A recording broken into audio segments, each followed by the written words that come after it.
Imagine having a conversation with a really smart AI that can answer your questions, crack jokes, and even engage in a debate.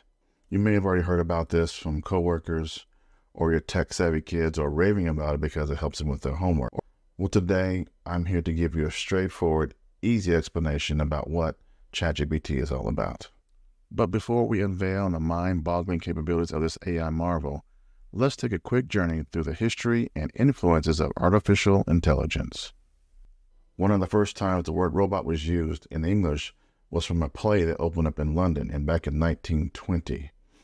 The first movie based on artificial intelligence was back in 1927 called Metropolis.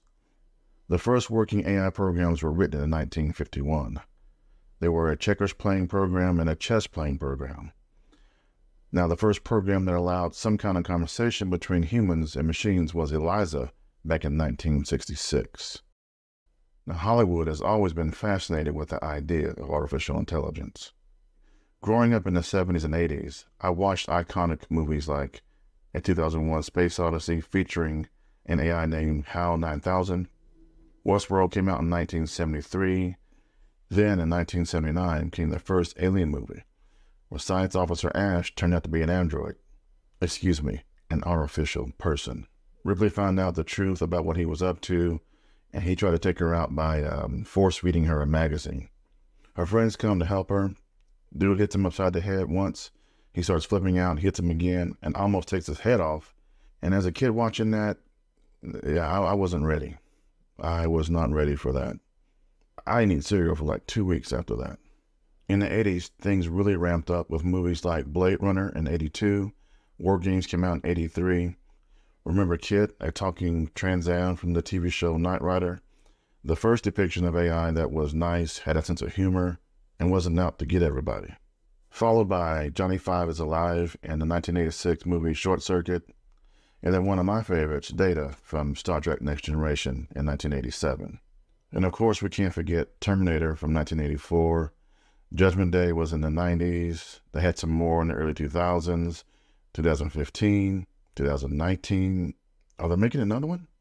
In 2005, you had Stealth, and iRobot came out around the same time.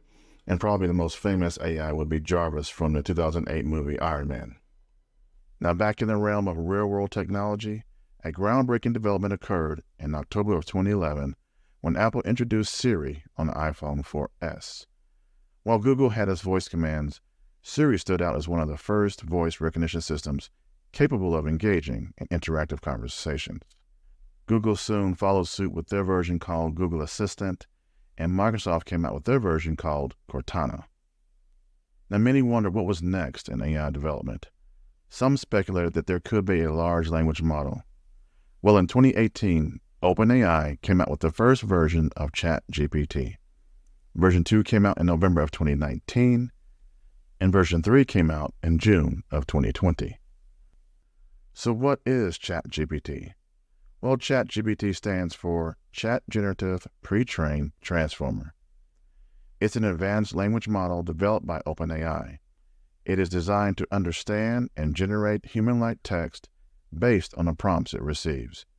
It has been trained on a vast amount of data from the internet, allowing it to provide informative and creative responses to a wide range of questions and conversations. In other words, the good folks at OpenAI dumped a whole bunch of information into this model, information going all the way up to September of 2021. So basically, this thing has a PhD in random knowledge. It would rule supreme in Jeopardy. How is ChatGPT different from other chatbots? Well, it's different because it can generate responses that sound more like what a human would say. It has learned from a huge amount of text on the internet, so it understands and uses language in a natural way. This makes chatting with ChatGPT feel like talking to a real person. Another cool thing about ChatGPT is that it keeps getting better. It learns from feedback and from all the conversations it has. So it's always getting smarter, evolving, and improving over time. Can we use ChatGPT for free? Yes, there is a free version of ChatGPT. However, the free tier has some limitations, including limited capacity during peak times. OpenAI also provides a free access version called ChatGPT Playground, where you can try it out and have some conversations. But please keep in mind that there are also paid plans available that offer additional benefits and features like plugins. What is ChatGPT used for? ChatGPT has a wide range of applications. People use it to get answers to their questions, brainstorm ideas, it can write code in Python, it can improve their writing skills, or even just engage in friendly conversations. Remember before Siri and Google Assistant, if we wanted to know what was going on with the weather, we had to open our phone, get on the internet, or open an app, right? Well, after Siri, we could just ask, what's the weather? And it would just tell us with us having to look up anything. Well, ChatGPT is similar in that aspect where if you want an answer, you can ask it a question and it will just tell you. If you go to Google and ask a question, most likely you will get a list of websites and blog posts, so forth. Let me get on a computer and I can show you what I'm talking about. Just a side note, when we were growing up, if we wanted to know what was going on with the weather outside, we had to call a certain phone number and they would give us the time and the weather. Leave a comment down below if you did that and also if you remember what the phone number is. So if we open up Google here and type in ideas for a birthday party for a 10-year-old, we get a bunch of websites. There's a little list here, but watch what happens when we do it in ChatGPT. Paste it in, hit enter, and it spits out the ideas right there without having to go to a website. Another example would be if you wanted keto dinner ideas. You type it into Google here and you see all of this, websites and so forth, same type thing. But then go back to ChatGPT and type it in and you'll get a long list of ideas. And if you like one of these ideas or you want to learn more, you can just type in expand on option, whatever. Here I chose option 1. And now you can see a clear breakdown of what to do on option 1. It's really cool stuff. Another example would be many people use Zoom in their workplace and they record meetings, right? Well, if you can get a transcript from that meeting, you can copy paste that transcript into ChatGPT and ask it to summarize the meeting so that you can email it to your coworkers.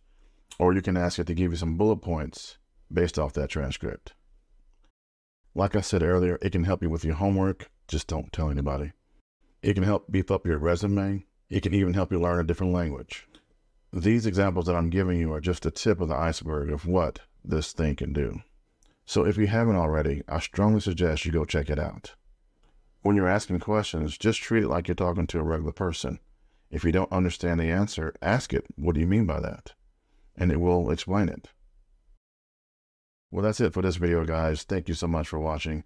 If you enjoyed this video, please hit that like button, share, subscribe, and I'll see you in the next one.